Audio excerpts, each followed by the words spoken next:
Благодарам, почитуван председател на Националниот совет за евроинтеграции, почитуван евроамбасадор, почитуван министер, почитувани представници на дипломатскиот кор, почитувани колеги пратеници, почитувана јавност. Европската интеграција е наш врвен државен и стратешки приоритет и таа не представува само надворешна политичка цел, туку процес на суштински реформи кои треба да донесат посилни институции, владење на правото, конкурентна економија и подобар животен стандард за сите граѓани.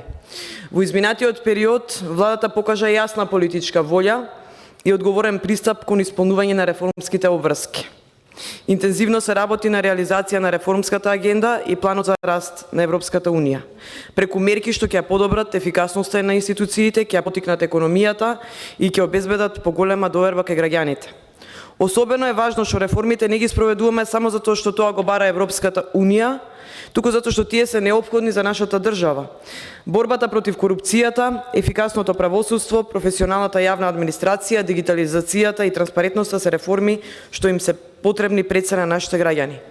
Како председателка на Комисијата за еднакви можности на жените и мажите во Собранието, сакам да нагласам дека европската интеграција значи и поголема заштита на човековите права, еднакви можности, економско јакнење на жените и создавање политики во кои нема да има човек изоставен.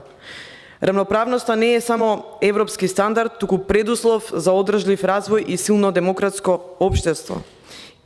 Свесни сме дека патот до полноправно членство не е лесен и дека пред нас стојат бројни предизвици, но исто така сме убедени дека со одговорни политики, политички диалог и посветена работа можеме да го забрзаме европскиот пат на Македонија, без отстапување од нашите национални интереси, и достоинството на државата. Нашата обврска е да покажеме дека Македонија е подготвена да биде кредибилен и сигурен партнер во европското семејство.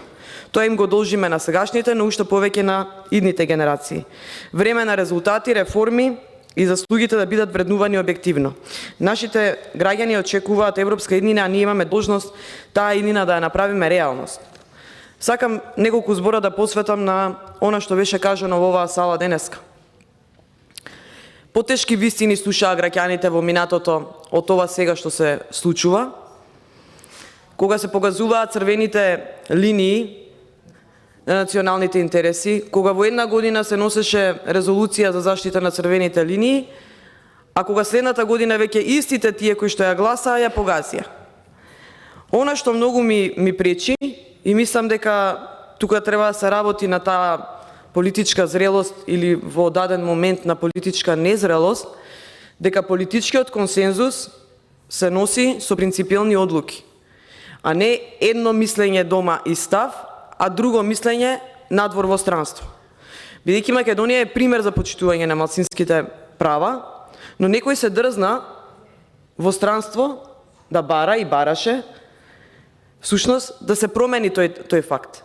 И затоа апелирам повторно дека само со принципиелен однос, затоа што таков начин на функционирање, овде е едно, во странство друго, тоа е всушност живење во една имагинација, ама се прави најголема штета на државата. И затоа апелирам за луѓе кои што до вчера уста не отвараа, денеска да бидат креатори на политики со различни ставови дома и во странство, пред се е непринципиелно. Непринципиелно кон тие што ви ја дале поддршката, непринципиелно кон цел македонски народ.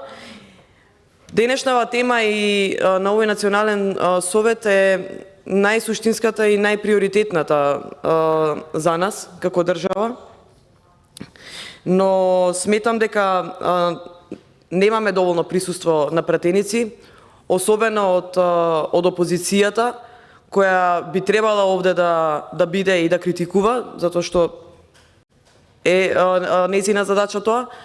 И за жал, легитимитетот и кредибилитетот и на председателот на Националниот совет без поддршка на оваа седница од неговата пратеничка група се доведува во прашање.